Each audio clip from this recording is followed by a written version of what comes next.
جو اکیلا و یکتا ساری کائنات کا خالق و مالک اور رازق ہے۔ ان گنت اور لا تعداد درود و سلام ہو امام کائنات، ہادی کائنات، محسن کائنات اور مرشد کائنات جناب محمد رسول اللہ صلی اللہ علیہ وآلہ وسلم پر، کہ جنہوں نے ہر قسم کی تکلیف برداشت کر کے ہم تک اللہ عز و جل کا پورا اور کامل و مکمل پیغام پہنچا دیا۔ آج کے خطبہ جمعۃ المبارک میں انشاءاللہ العزیز سیدنا ابراہیم علیہ السلام نے جو دعائیں کی ہیں اللہ تعالیٰ کی بارگاہ میں، اور اللہ تعالیٰ نے وہ دعائیں قرآن بنا دی، اور ہمارے لیے ان میں بہت بڑا سبق ہے، ایک لیسن ہے، رہنمائی ہے، انشاءاللہ العزیز اس حوالے سے گفتگو ہوگی۔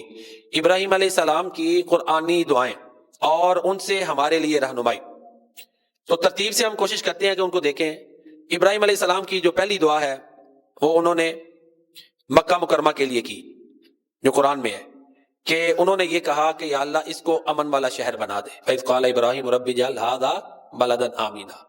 ظاہر ہے امن والا شہر انہوں نے اسی لیے اس کو کہا تھا کیونکہ اللہ کا گھر وہاں پر خانہ کعبہ انہوں نے تعمیر کیا تھا، اور جو عبادت کرنے والے لوگ ہوں گے ان کے لیے پرامن ماحول چاہیے۔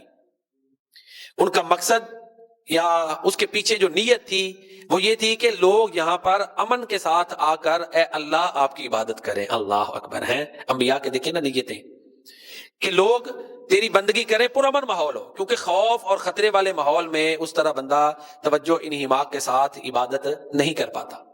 تو لہٰذا اس میں بھی دیکھیں کہ وہ ماحول مانگا جس میں اللہ کی عبادت صحیح طریقے سے ہو سکے، یہ دعا کی، اور ساتھ ہی کا وَارْزُقْ أَهْلَهُ مِنَ الثَّمَرَاتِ، جو یہاں رہیں ان کو پھلوں کا رزق دینا، وافر رزق ہو، ماحول بھی پرامن ہو اور رزق کی بھی فراوانی ہو۔ ساتھ ایمان کی قید لگائی، اللہ تعالیٰ نے فرمایا قال ومن کفر، جو کفر بھی کرے گا اس کو بھی رزق ملے گا، اس میں امینڈمنٹ کر دی۔ تو یہ ابراہیم علیہ السلام کی دعا ہے جو اللہ نے قرآن بنائی، کہ اللہ سے عبادت کی توفیق مانگنا، عبادت کے لیے پرامن ماحول مانگنا، اس کے لیے فراخی مانگنا، فارغ وقت مانگنا، یہ اس اشارے کنارے سے ہمیں سمجھ میں آ رہا ہے۔ اسی طرح جب ابراہیم علیہ السلام نے خانہ کعبہ تعمیر کیا، باپ بیٹے نے مل کر اللہ کا گھر بنایا، تو یہ بہت بڑا ایک نیک عمل تھا جو سیدنا ابراہیم علیہ السلام اور ان کے بیٹے اسماعیل علیہ السلام نے کیا۔ باپ بیٹے نے مزدور اور معمار کا کام کیا، اللہ اکبر۔ اور جب خانہ کعبہ تعمیر کیا تو اللہ کی بارگاہ میں دعا کیا کی؟ ربنا تقبل منا انک انت السمیع العلیم، اے ہمارے رب ہم سے یہ عمل ہمارا قبول کرنا، بے شک تو سننے والا جاننے والا ہے۔ تو یہاں سے یہ سبق ملا کہ جب ہم عبادت کریں، نیک عمل کریں، تو ساتھ یہ دعائیں بھی کریں کہ یا اللہ اس کو اپنی بارگاہ میں قبول فرمانا۔ یہ سبق ملا ہے اللہ کے گھر کا عمل۔ اور ایک اور بات ہے، بعض عمل ہوتے ہیں خفیہ، وہ بندہ جانتا ہے یا اللہ تعالیٰ جانتا ہے۔ بعض اعمال ہوتے ہیں بڑے ظاہر ہوتے ہیں، جیسے میں نے حفظ کیا ہے جی قرآن کے حافظ، ظاہر ہے نا۔ اسی طرح کوئی مسجد بنا دے، ظاہری عمل ہے، سب کو پتا چلتا ہے مسجد بنی ہے۔ مدرسہ بنا دے، فلٹر لگا دے، یا کوئی اور رفاہ کے عامہ کا کام کر دے، اس میں زیادہ ضرورت ہوتی ہے دعاؤں کی کہ اللہ اس کو قبول فرمائے، ہے نا۔ یہ تربیت کی گئی ہے۔ اب انہوں نے اللہ کا گھر بنایا تو اس میں یہ کہا، ویلیو تو تبھی ہے نا کہ اللہ کی بارگاہ میں قبول ہو۔ دنیا میں بندہ بڑے بڑے کام کر لیتا ہے، وہ سارے نام دنیا تک ہی ہیں، مرنے کے بعد وہ پوزیشن نہیں ہوتی۔ ہاں جسے اللہ قبولیت دے، جسے اللہ قبولیت دے دے، عزت دے دے۔ ابراہیم علیہ السلام نے دعائیں بھی کی ہیں۔ مرتے ہی بندے کا نام نہیں ہوتا، میت کو لے آئے، ڈیڈ باڈی کو، نام تو ختم ہو جاتا ہے۔ تو لہذا جب ہم نیکی ایسی کریں جو عام نیکی ہو تو دعائیں کریں کہ مرنے کے بعد بھی اس کا فائدہ ہو۔ اصل ٹارگٹ وہی ہونا چاہیے۔ تو یہ میری اور آپ کی اور سب کی تربیت ہے اس میں، کہ جو کام لوگوں کو سامنے نظر آتا ہو کہ یہ نیک کام، اچھا کام ہے، لوگ تعریفیں کریں گے، اس میں زیادہ دعاؤں کی ضرورت ہے کہ اللہ اپنی بارگاہ میں قبول فرمانا۔ یہ نہیں کہ بعد دنیا کی تعریفیں ہی مل جائیں، وہ تو پھر کوئی ثواب نہیں، وہ کیا ہے، کچھ بھی نہیں ہے۔ دنیا کی زندگی تو فانی، آج گئے ختم۔ میں بھی بڑے ایسے ہوں گے جن کو اپنے دادے یا پردادے کی قبر کا بھی پتہ نہیں کدھر ہے، یہ تو حال ہے۔ لہذا آخرت، اصل آخرت ہونا چاہیے ایسی نیکی جو عام ہو۔ یہ تربیت کی گئی دعا کے ذریعے میری اور آپ کی۔ ابراہیم علیہ السلام نے اللہ کا گھر بنایا، کتنا بڑا عمل ہے، بطور مزدور بنایا۔ یہ بھی نہیں کہ بس جگہ تعین کی، کام والے لگا دیے، خود مزدوریاں کی، خود کام کیا۔ پھر کہتے ہیں ربنا تقبل منا، اے ہمارے رب ہم سے یہ عمل قبول فرما۔ اسی طرح اس کے ساتھ ساتھ یہ بھی دعاؤں میں ملتا ہے، اپنے لیے اور اپنی اولاد کے لیے دعائیں کرتے رہیں، مایوس ہو کے بد دعائیں نہ دیں، دعائیں کریں۔ اللہ نے کہا کہ اے ابراہیم ہم آپ کو امام بنائیں گے، فوراً کہا یا اللہ میری اولاد میں سے بھی، ومن ذریتی، اچھا یہ اللہ کا گھر بنایا جہاں یہ دعائیں کی کہ یا اللہ یہ قبول کرنا، ساتھ کیا کہا؟ ربنا وجعلنا مسلمین لک، مجھے اور میرے بیٹے کو اپنا فرما بردار بنانا، ومن ذریتنا امۃ مسلمۃ لک، اور ہماری اولاد میں سے بھی ایک امت پیدا کرنا جو آپ کی فرما بردار ہو۔ میں اور آپ ہماری دعائیں ہوتی کم ہیں، ہوں بھی تو زیادہ یہی کہ اللہ کاروبار ان کو وسیع دے، ایسے ہی ہے کہ نہیں؟ ایسے ہی ہے، فکر ہی ہے ہمیں، مجھے بھی، ہم سب ایک جیسے ہی ہیں۔ اصلاح کی ضرورت ہے نا، مجھے، ہم سب کو ضرورت ہے، مانگیں ہر چیز، لیکن اولاد کے لیے یہ بھی فکر ہو کہ نماز پڑھ رہے ہیں کہ نہیں، توحید کی سمجھ ہے، کہیں شرک میں تو نہیں چلے جائیں گے، یہ اصل چیز ہے۔ تو دیکھیں نا ابراہیم علیہ السلام دعائیں اپنے لیے اور اپنی اولاد کے لیے بھی کر رہے ہیں کہ اللہ اپنا فرما بردار رکھنا۔ اور دیکھیں اللہ اکبر، عظیم نبی کریم صلی اللہ علیہ وسلم، ان کی دعا کی نا ابراہیم علیہ السلام نے، تو کس سے کی؟ کہ میری اولاد میں سے ہو۔ دیکھیں نبیوں کا ویژن، دیکھیں ربنا وابعث فیہم رسولا من انفسہم، کہ اے اللہ ان میں عظیم رسول بھیجنا، انہی میں سے بھیجنا۔ کیا مانگا ہے؟ دین مانگا ہے، اللہ کی فرما برداری اس سے مانگی ہے، اور اپنی اولاد میں سے ایسا جو ان کو سمجھانے والا رہے، وہ بھی ہے۔ تو بہرحال یہ ابراہیم علیہ السلام کی دعائیں میرے اور آپ کے لیے ایک گائیڈ ہے، رہنما ہے، اللہ نے قرآن بنائی ہے۔ سیدنا ابراہیم علیہ السلام، پھر سورہ ابراہیم میں جو انہوں نے دعائیں کی اللہ نے وہ بھی قرآن بنائی۔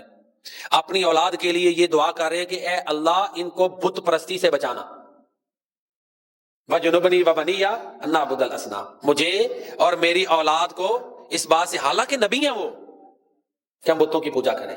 کیوں جی؟ بعد ہم نے لوگوں کو سنا کہ میں بچے ہیں جدھر ٹرین کر چھڑے نے نا انہیں کٹ کہندے نے کہ نہیں؟ تو ابراہیم علیہ السلام تو یہ نہیں کہہ رہے، کیوں جی؟ وہ کیا کہہ رہے ہیں؟ یا اللہ مجھے اور میری اولاد کو بچانا۔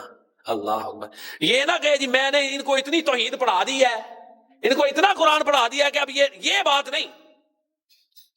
اہدنا الصراط المستقیم، ہمیں سیدھا رستہ دکھا۔ ضرورت ہے، ہر لمحہ بہک سکتا ہے انسان۔ دیکھیں ان کی ایک ایک دعا میں ہمارے لیے کتنی بڑی رہنمائی ہے، اللہ نے قرآن بنائی ہے۔ دعائیں کر رہے ہیں کہ یا اللہ مجھے اور میری اولاد کو بتوں کی پوجا سے بچانا، ایک اپنی عبادت کی توفیق رکھنا، دینا، اس پہ قائم رکھنا۔ اللہ اکبر، تو یہ دعائیں مانگیں اپنے لیے، اپنی اولاد کے لیے، کہ اللہ انہیں توحید کی سمجھ دے، دین پہ پکا رکھے، گمراہی سے بچائے۔ اور ساتھ ہی پھر ربنا انی اسکنت من ذریتی بواد غیر ذی زرع عند بیتک المحرم ربنا لیقیموا الصلاۃ، اچھے ماحول میں اولاد کو رکھیں جہاں ان میں آخرت کی سوچ پروان چڑھے۔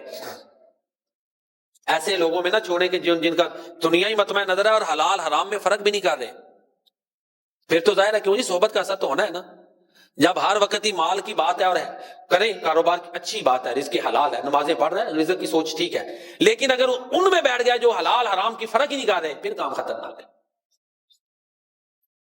تو ابراہیم علیہ السلام کہتے ہیں اللہ میں نے اپنی اولاد کو اس وادی میں چھوڑ دیا ہے، وادی مکہ مکرمہ میں، کیوں؟ نماز قائم کرے، اس لیے۔